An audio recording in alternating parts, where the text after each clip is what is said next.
I'm John Greviskis. It's good to have you working around the boat with us. This is what's called an inline blower. It's for moving air, and you need to install at least one of these on your vessel if it has a gasoline-powered inboard or a gasoline-powered I.O. Now, we're going to be installing one of these on our own 1966 20-foot Bertram Moppy project boat. Now, we also have a problem going on down here in the chine area of the boat. Over the years, water has somehow gotten behind the laminate and is now weeping to the surface, causing these tiny little blisters to form in our very recent Imron paint job. Now, we need to find out where the water's coming from, and we need to start the process of the repair. Now, we're also going to be dealing with another type of very common blister that's found on fiberglass boats. I'm talking about the ones that actually form on the bottom of the hull. So while I gather up my tools for our first project, let me throw out a proposition. Let's get you to spend the next half hour with us, and in exchange, we'll let you in on a few more ways to make your boat shipshape. Shipshape TV, America's favorite boat improvement show, is being brought to you in part by West Marine. West Marine. Experience the difference. By Yamaha Outboards. Yamaha, when you want the best. And by Century Boats. When you're serious about fishing, Century Boats. Welcome back. This is a real working 28-acre boatyard/boat building facility located in Stuart, Florida. It's Shipshape TV's home base. Ideally located, the complex is situated on the shores of the Okeechobee Waterway, which happens to connect the Atlantic Ocean to the Gulf of Mexico.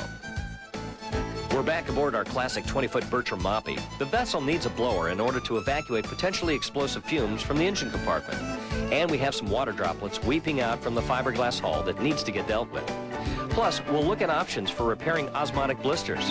So let's get filled in with, again, the host and founder of Shipshape TV, John Greviskis. Thanks, Buck.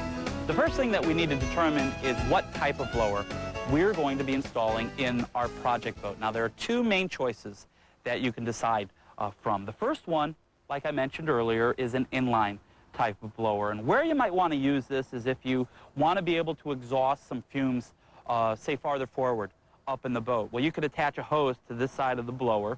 Once you engage it, you would actually be drawing those fumes through the blower. You would attach another hose to this side of the blower, and that would get attached to an exhaust vent, evacuating any fumes out of the boat. Or you have this type of blower, which is called a flange mount blower, and how it works is a little bit differently. It doesn't have the turbines in there, but rather it has a squirrel cage. And what's nice about this type of blower is it's pretty versatile where you mount it. You can mount it down into the bilge, or you can mount it up underneath a deck, or you can mount it on a bulkhead. And again, what you would do is attach a hose to the exhaust vent, and that's what's going to evacuate the chamber. And what you need to determine is how much volume you do need to evacuate. And how you do that is you need to measure your different compartments that you have on the boat. Now, in the case of the Bertram, we have three main chambers that we need to evacuate. We have this area right here where the engine is actually housed. Now, down below the bilge, it goes forward up to this fuel tank. And we also have this area back here where the batteries are kept. Now, remember, batteries have corrosive vapors. They're also flammable. Those need to be exhausted as well. Now, in the case of the Bertram, we're dealing with 51 cubic feet of volume that we need to move. Now, the American Boat and Yacht Council recommends that you move even more air than what you have in volume. Now, in the case of this Bertram, we're dealing with about 70 cubic feet per minute that we need to evacuate. And how you determine what capacity your blower has is you look at the number right on it. In the case of this one, this will move 105 cubic feet per minute. So this is plenty of power to actually exhaust out our different chambers. Let's go through the process of actually installing it. The first thing we need to do is we need to attach some sort of a screen to our two exhaust vents here. Now, this is what's going to keep any mud daubers or any wasps or any little rodents from getting inside the boat. After I cut a hole in the bulkhead, I mounted the blower right to it, and then I ran the exhaust hose from the blower to the exhaust vent. Next thing I did was I ran the wiring underneath the deck, supporting it every 18 inches, and simply hooked it up to the fuse block and to the ground block. Now, this is what the label reads. Warning, gasoline vapors can explode. Before starting engine, operate blower for 4 minutes and check engine compartment bilge for gasoline vapors. Even though you have a blower installed in your boat, you still need to open up the compartment and get your head down there and sniff. Your nose is your best device for detecting any fumes down there. And you diesel owners, you may want to also consider installing a blower, especially if you have a battery bank down in that engine compartment. Again, you need to get those corrosive vapors out of the boat. Keep those tools out. ShipShape TV will return right after these important messages.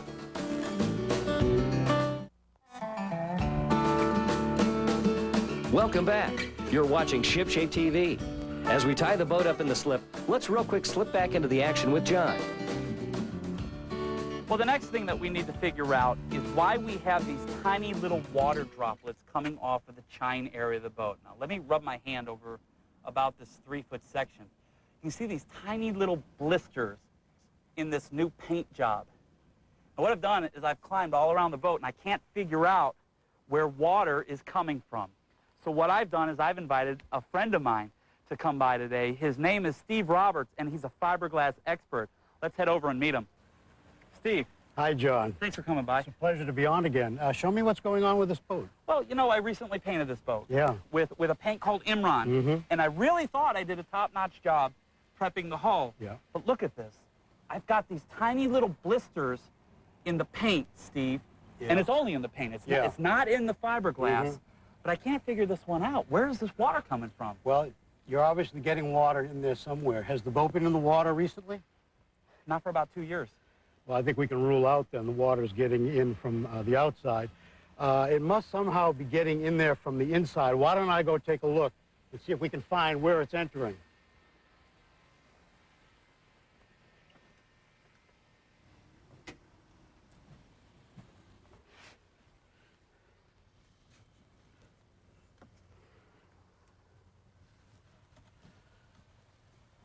Here it is. What you Yeah, I got? found it, John. What you got? The inner hull liner and the hull joint is wide open. The seam is wide open, so water is getting in there, probably by condensation. When you had the boat covered, you get water forming on the inside of the hull and dripping right down between the hull and the inner liner. And of course, it goes right down to the chine, the lowest spot, and it settles or pools right there. So how are we going to seal this thing up? Could I use like a polyurethane adhesive? I don't think I would, John. It might work, but I think I'd like to use fiberglass cloth tape. Really? It will glass it right up, glass the seam right up, and that'll add strength to the boat, and it'll also do a better job sealing it up completely. Well, I guess the only upside to this whole thing is I used a paint that's repairable. Yeah. So after we do the repair, we can just, touch it up. We don't have to paint the whole boat. But if we're going to be doing some fiberglass, I want to get some paper up there, and I want to start masking some stuff off. Sure. Why don't you start mixing up some resin? All right.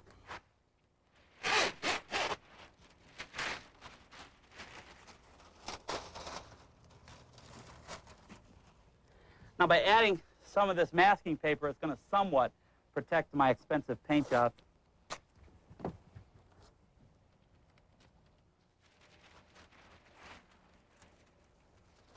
Well, Steve, I've gone ahead and I've masked all the way forward to the bow. That seam runs from bow to stern. Now, what are we going to use material-wise?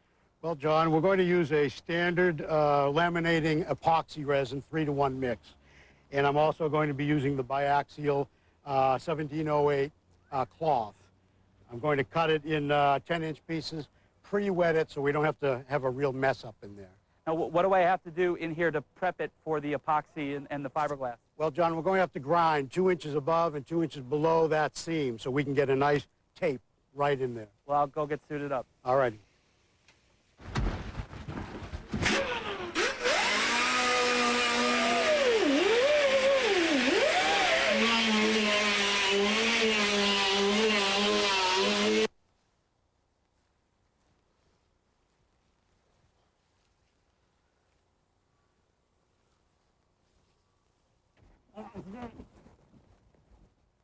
Steve, I'm all set for you. Everything's John. ready. I'm wetting this piece out. I'll be right there. All right, I'll just place the fiberglass tabbing right in there over the seam. Get the resin on there. Lay it right in over that seam so no water can get in there. Squeegee all the air out. Take my roller, bubble roller, roll all the air out.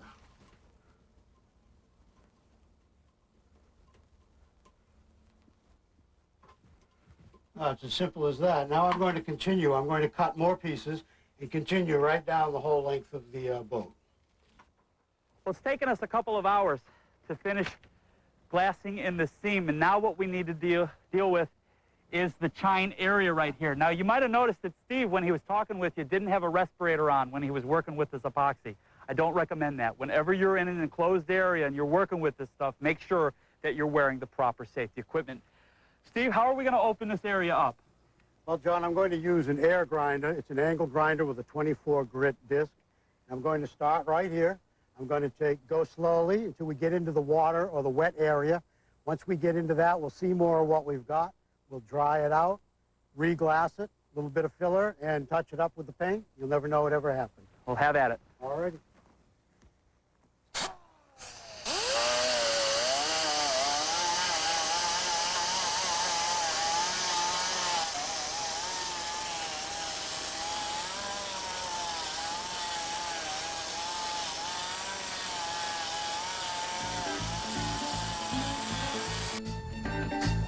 Don't float off. We'll be right back. Log on to shipshapetv.org. When you're online with us, check out our ship store for great merchandise. The address again is shipshapetv.org. Or for more marine information, we invite you to log on to speedvision.com. Get those fingers working now. See you next time. Take a look, John. It's a foam core. Probably Pledgicell or Divinicell, but it's full of water.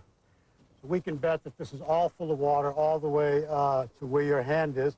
So we're going to have to grind it open, dry out this foam, and probably even remove some of it with a putty knife and glass over it. Okay, now how long will it take to dry out?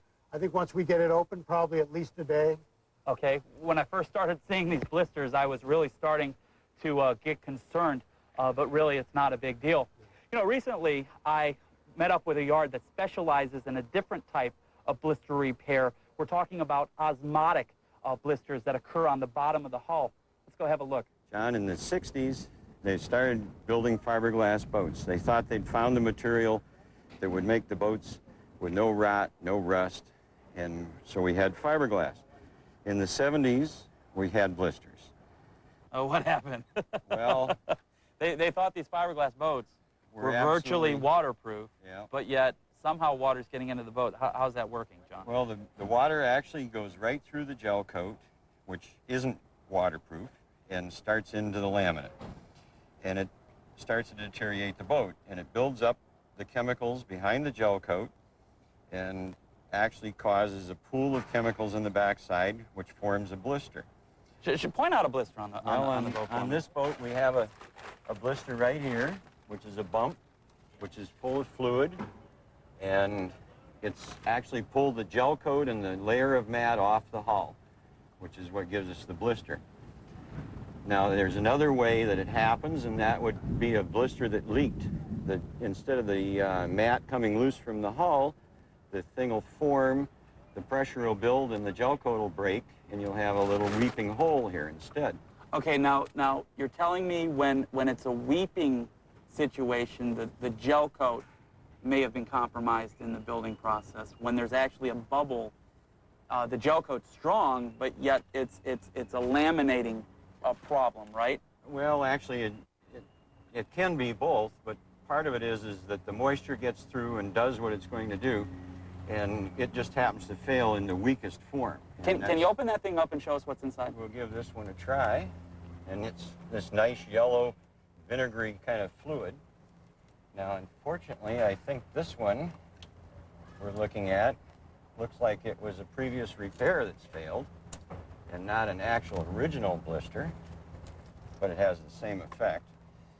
And this is that Now, nasty you're telling me this is smelling going to fluid. smell like Vinegar. vinegar. Yeah, it Yeah. does. John, I understand that there are 3 stages that a blister goes through before it actually appears on the boat. What are those stages?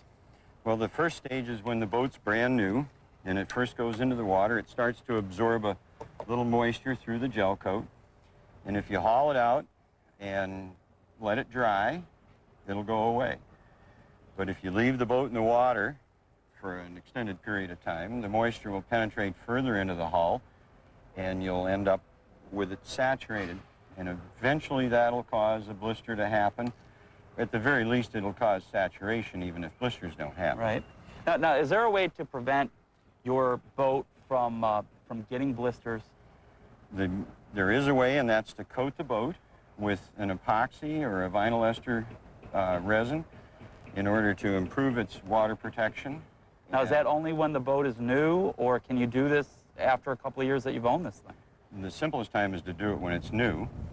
After that, after the boat's started to get wet, it has to be dried out in order to accomplish it. If it's still dry, if it's been in for a year, 2 years, or whatever, and it's measured with the moisture meter, and it's still dry, then it can be coated. But after it reaches the point where it's no longer dry, then you have to peel the boat, remove the outside gel coat and probably the outside mat layer, and get down to relatively dry boat. Now, you can do that individually, can't you? You can fix an individual blister. Is that correct? That's correct. Is that more of a Band-Aid or is that a cure? That's a Band-Aid because if you do that, all you're doing is fixing the bump. You're not fixing the saturation problem. So the rest of the boat's still wet.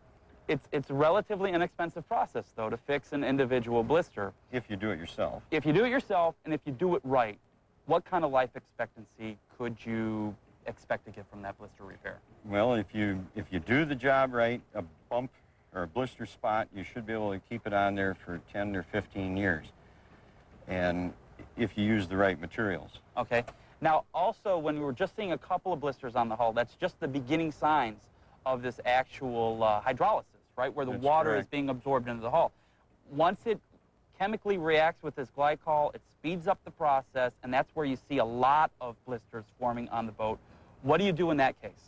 Well, then what you need to do with the boat is to peel it, which is to take a planer or a grinder, and we used to sandblast and grind, but the peeler is the cleanest and most economical way of doing it now, and you remove between a 32nd and a 16th of an inch of the boat. Now, you have one of those set up down in the Yes, we yard. do. Can we go take a look at that? Certainly Come on, can. let's go have a look at that. Okay. Don't pull up anchor. ShipShape TV will be right back. Welcome back. You're watching America's favorite boat improvement show, ShipShape TV. Let's real quick hear a final word from our host, John Greviskis. John, this is a boat that's been peeled. This is what we call peeled. This is where we remove with this machine, which is basically a planer, Take a look at that.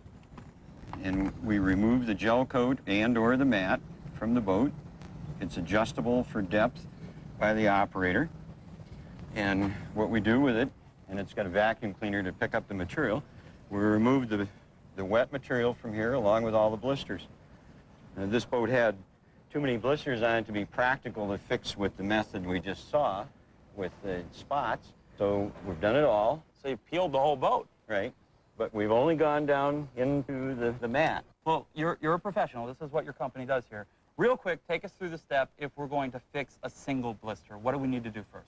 Okay, to fix a single blister, we would start out by grinding the spot out. Now, you have to use caution because if you grind too hard or fast, the heating of the fiberglass actually will do more damage than the blister will. So you grind it out, keeping the disc cool by doing it slowly, no further than necessary. Then wash the blistered area with alcohol, acetone, and water. And that's to get the various steps. glycol off And of everything the else. blister and everything Yeah. else. Now, glycol will not evaporate on its own. No, it's boiling temperature is too high, so it won't evaporate. You've got to get it out of there by washing it to get it out of there. So it's a water-soluble type of Oh, thing. yeah, and most of the other problems are too. So water helps. Water will help Now, bring any are of you it out. using any water in this step at all? I mean, do you have to wash Yeah. this boat? We wash the boats after they're peeled. That's part of the drying process, is wash them, let them dry, wash them, and it removes the glycols and the salts and the dirt and allows it to dry. So we washed our single blister, and then we start the process of actually filling it back in. Do we again use epoxy? I prefer epoxy because it's less water soluble. And so with the spot, what I would do is coat the spot following the directions for the epoxy and then use a filler. Now, the filler you choose depends on how much work you want to do and how long you want it to last. Body filler, like in a car, will not last for a year because it absorbs water. So a filler with microballoons and epoxy, that'll last 5, 6, 7 years if the boat behind it is pretty dry. And if you use solid glass, cut little slips of glass and actually laminate it back, then you've got to fix it'll last as long as the boat for that spot. You may have a spot next to it next year. Right. Well, John, I thank you. I also thank Summerfield Boat Works out here, as well as Frank Harehold from the Marine Industries Association, and naturally, my good friend, Steve Roberts. But, hey, we're just about out of time. I've got to head back up the road. John, thank you again. If you would like a video cassette of today's show for your how-to video library, log on to shipshapetv.org. Ask for the show number that's listed on your screen. The investment is only $10.95 plus $4 shipping and handling. That address again is shipshapetv.org.